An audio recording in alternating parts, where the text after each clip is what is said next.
Brothers and sisters, welcome to day 6 of our Advent reflections and series, Worshipping Hidden God.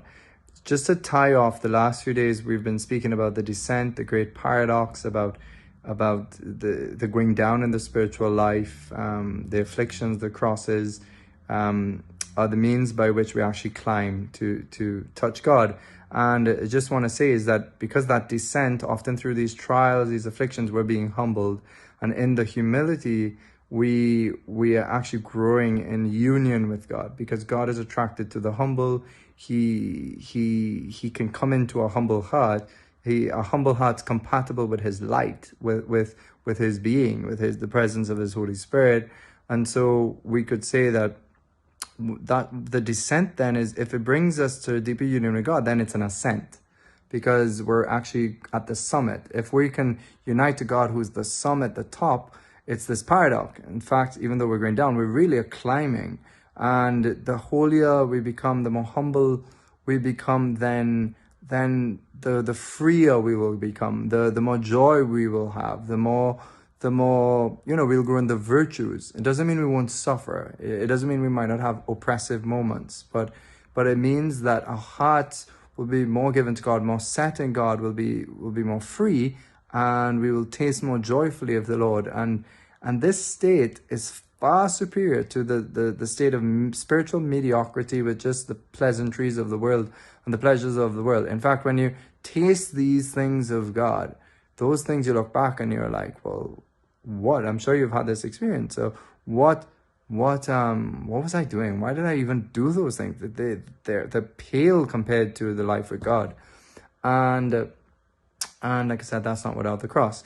Today we want to start moving into the next few days. We want to talk about our heart, about getting rid of any disordered affections in our heart that pull us away from God.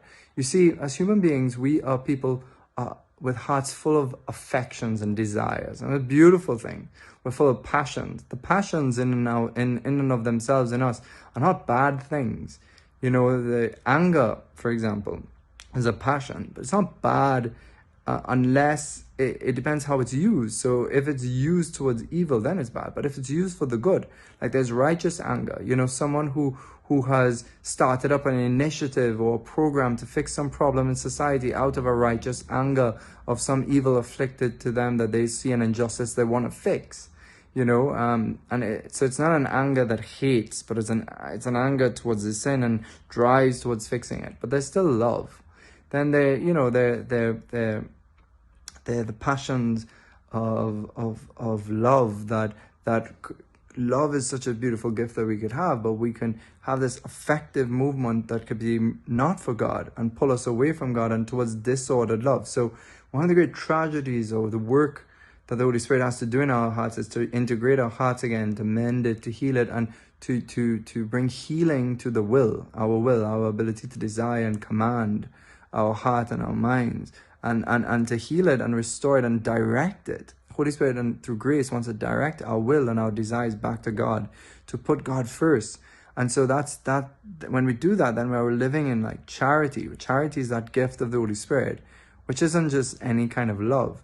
You can have somebody with a natural love and might do nice and good things, but they may not be saved. And that's really startling to even hear and talk about. But unless they have charity, and if they have the supernatural life of grace in their soul, the supernatural life of love, it's a different degree of love. It's a love that saves. It's a different kind of love to just natural kind of love, or natural good acts, for example. That's why we want to be more than just good in a sort of a superficial sense. We want to be supernaturally good. We want to have the life of grace in us that has converted our being and restored us back into union with God, so that when we die, we could be in that state of divinity, with state of grace that allows us to participate in the divinity of God and in his supernatural life, and so that we could then go to be with him.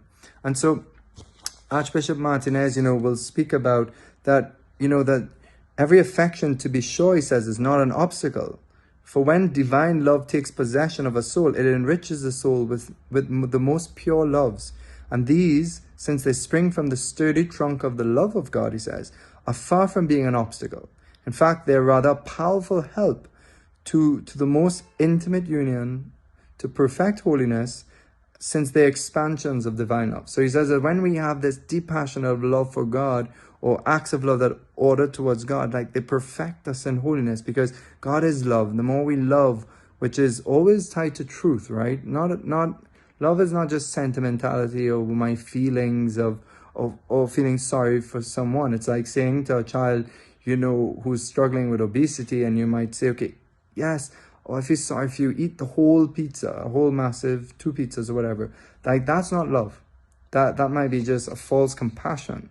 So love is tied to truth and what is reasonable, what is within divine wisdom and divine order. So we cannot separate love from truth. And so he would just go on to talk about these affections, about ordering our affections towards God. And the Holy Spirit can help us do this.